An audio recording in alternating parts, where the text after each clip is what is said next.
136, People versus Williams.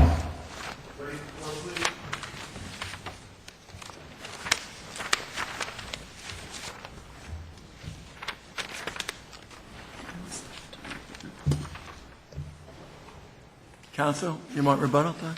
Yes, Your Honor, if I could reserve 3 minutes of my time for rebuttal. Okay. May it please the Court, my name is Rosemary Herbert. I'm with the Office of the Appellate Defender, and I represent Rajim Williams. Mr. Williams was never advised of his right to be present at conferences with prospective jurors and never waived that right. Nonetheless, Mr. Williams was excluded from numerous conferences with prospective jurors, including jurors who served on the jury, were excused on consent. Are you making two separate points? You say he was never advised of the right and never waived it. Is your point that he never waived it because he was never advised, or are you just saying there's nothing there that you can call a waiver? Your Honor, you have correctly identified, I'm making 2 points. They are, I believe, interrelated. In other words, that there is, on this record, there's absolutely no express waiver of any rights that he was, relating to this. In addition, when the judge articulated what was referred to as ante-marquee warnings, he did not convey the substance of the ante-marquee right to Mr. Williams. You say there's no express waiver, but our cases don't require an express waiver, do they? The cases from this Court regarding ante-marquee waivers have, in fact, required an express waiver. There is no case that my adversary cited or that I am aware of in which there has been no express waiver. There have been waivers, such as in the Velazquez case, that were, I think, can be fairly characterized as fairly minimal, but nonetheless were waivers made in that case by defense counsel in the presence of his client.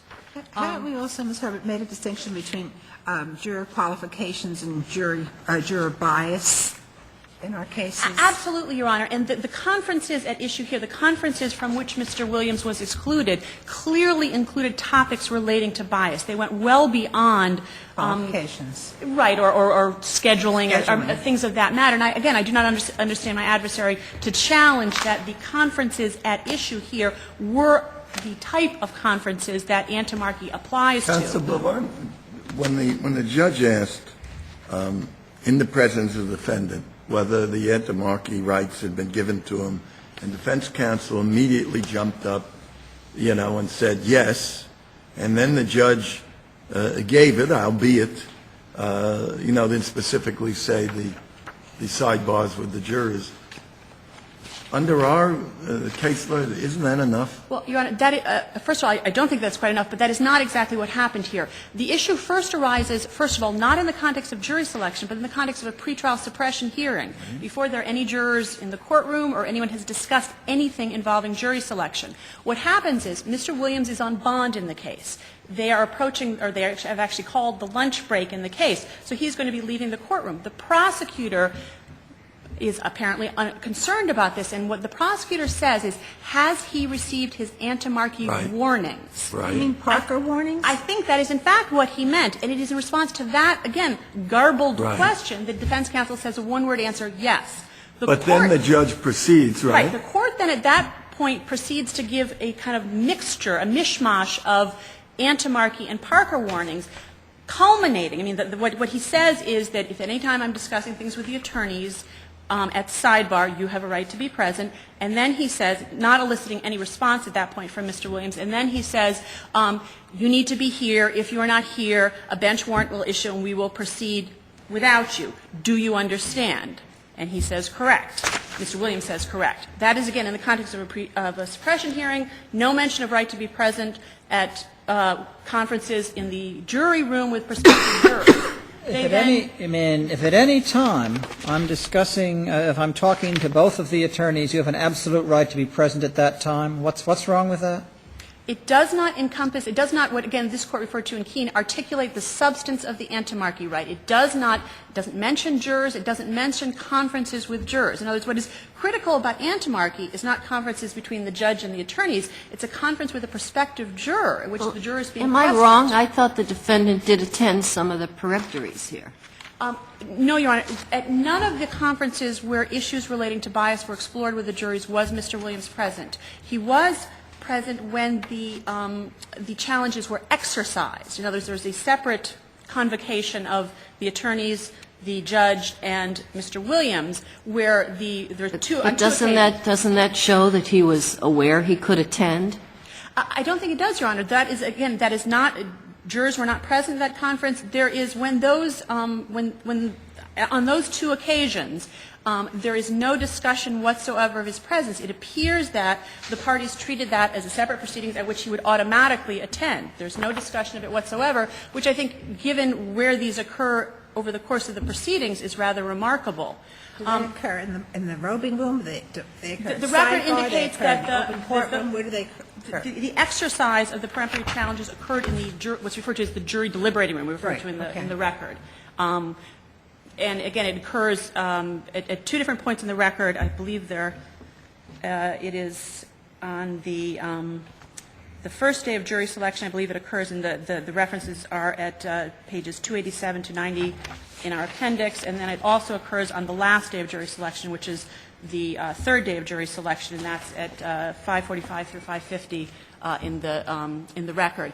But again, I think obviously Mr. Williams had an independent and separate right to attend those proceedings. I think that's fairly clear in the case law, and the fact that that additional right was not violated in this case does not mean that his separate independent right to be present when jurors were questioned about issues of bias was not violated. And I think it's important that while he may have been present for the exercise of challenge, he had no basis on which to provide any meaningful input with his counsel because he had not been present through these very extensive conferences at which jurors were questioned and provided extensive information about their opinions on a variety of topics. So what's the rule you're looking for? Because we've never said it has to be an express waiver.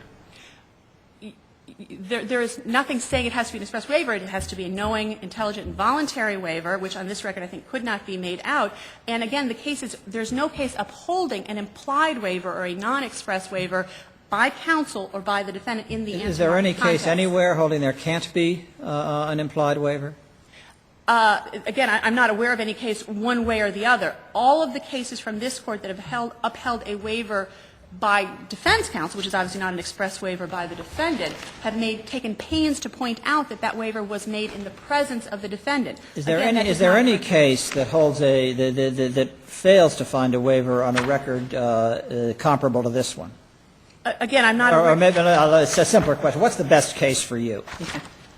Well, again, best case for us I think is probably Antimarchy, but a case that I think demonstrates the minimum requirements in this context is the Keene case. In that case, if the Court recalls, there was an issue about whether or not the defendant was present at the point where, after questioning that revealed the substance of the Antimarchy right, the right being waived, defense counsel represented in the presence of his client that he waived. In this case, we do not have that. We do not have either an articulation of the substance of the Antimarchy right, namely the right to be present at conferences with jurors, and we do not have any waiver by either Mr. Williams or his counsel in his presence. Well, isn't your complaint, though, that the description of the Antimarchy right was overbroad? The judge said you can be present any time you want, and that actually isn't true. You can be present only sometimes. But you couldn't. How can you complain about that?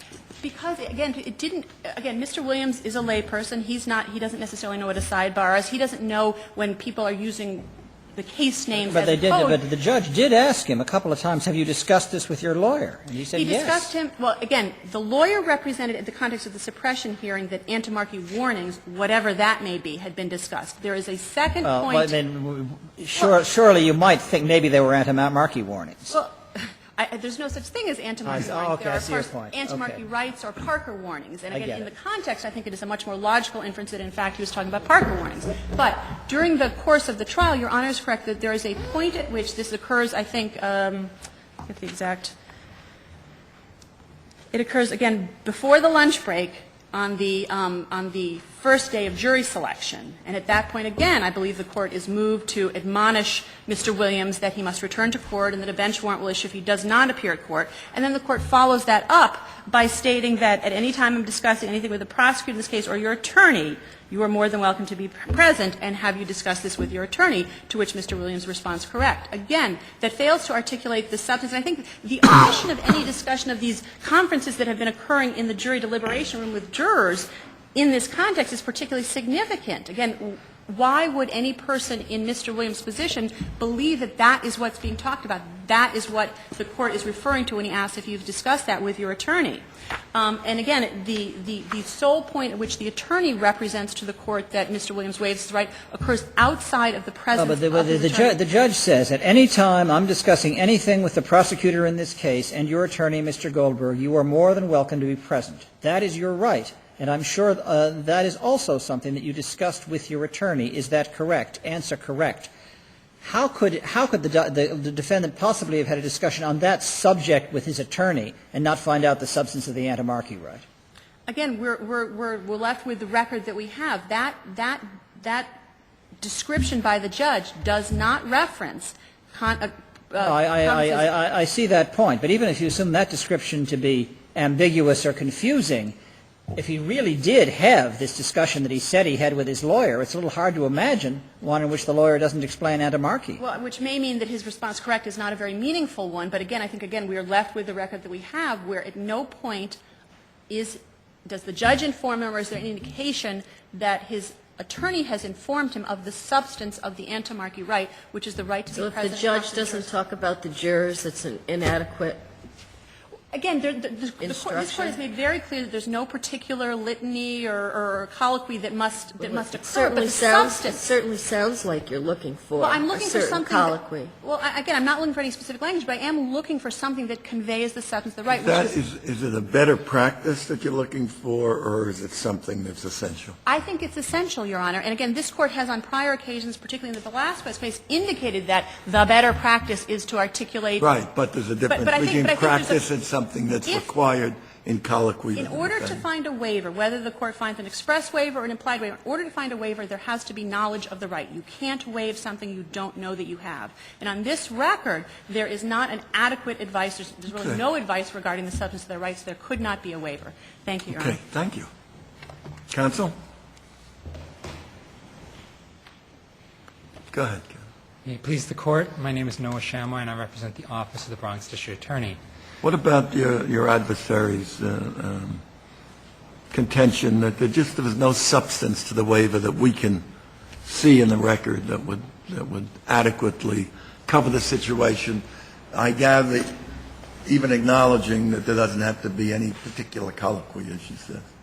Correct, Your Honor. The substance of the antimarchy right language from People v. Keene, which is what appellants counsel referenced, wasn't setting a bar.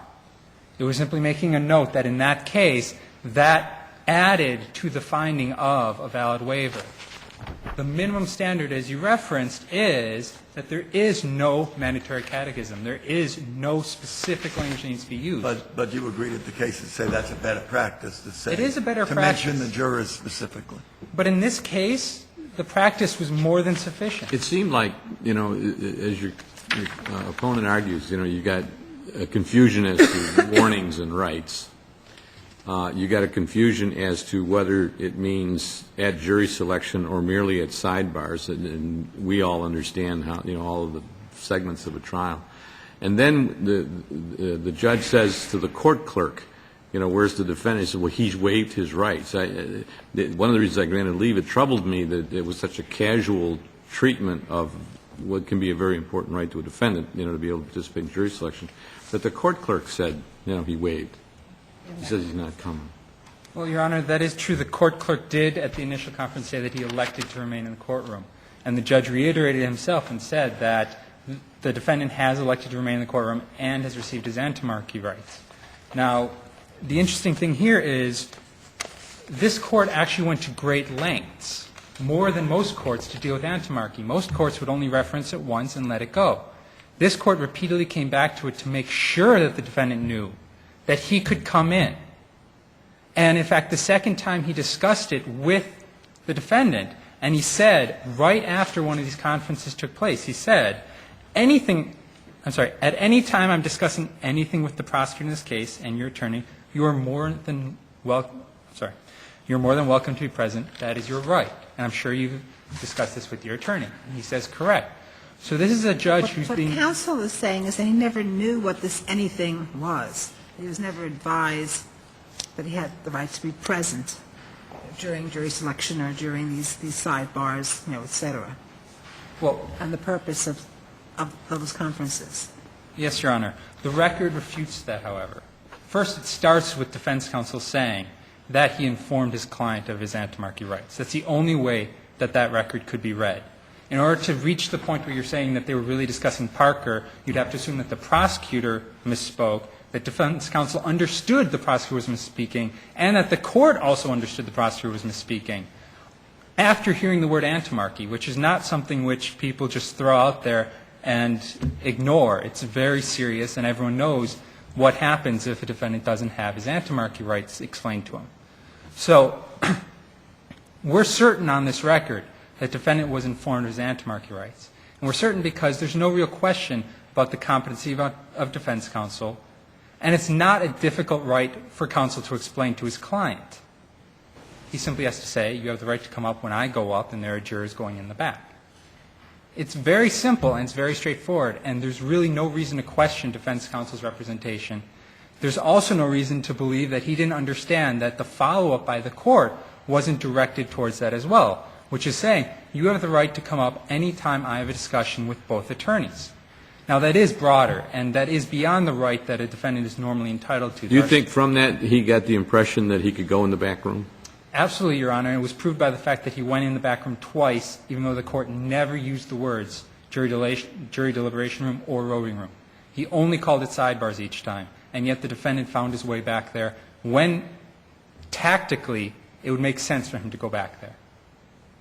And that really shows his strategy of staying out of the back when the jurors are being questioned about private matters, and then interacting and taking an active role in his defense by participating in the actual challenges and getting information from his attorney when he came back. This was a tactical choice. It was a matter of strategy. And the question of whether it was an express or implied waiver isn't as important because this court has previously upheld the implied waivers of constitutional rights to a jury trial. And if you can uphold it in an implied waiver context of the constitutional right, you certainly can apply it in the statutory. It's also implied it in Spotford, which was an ancillary proceeding under the exact same statute. It's treated the exact same under the law. And it's what we based our argument on in our appeal, because there is no difference between a Ventimiglia hearing for purposes of review and the antimarchy rights.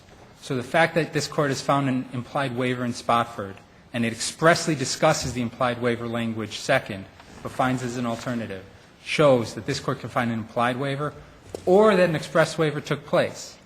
And the express waiver comes back to one thing, which is a court stenographer failed to mark down one statement of, on the record in defendant's presence, that defendant, I waive my right. No one ever said the word waiver. That's what this case really comes down to. If we conclude that the record is incomplete, who suffers from that? Your Honor, in this case, because the defendant was made aware from the get-go of his right, he actually has an obligation to make a record. He makes the point in his reply brief that he doesn't have an obligation to preserve it, which is absolutely true. But Velazquez and Dokes, on which he relies, says that he still has to make the record. He still has to establish for appellate review that this deprivation took place, that in fact it went against what I wanted. And in this case, given how much information was imparted to this defendant, you would absolutely expect it, that when the judge came back after a conference and said, oh, and just a reminder, you could come up, and he turns around and says, I understand, and says nothing else, that's certainly a record at that time that he had an absolute obligation to make a record if he was confused and if he wasn't understanding the reference. So if the Court has no further questions. Okay, counsel. Yes, Thank you. Thank you. Counsel rebuttal? Yes, Your Honor, very briefly. First of all, with respect to the my adversary referred to that the DA must have been confused and the defense attorney must have shared that confusion, the trial court must have shared that confusion. In fact, I think the record bears that out.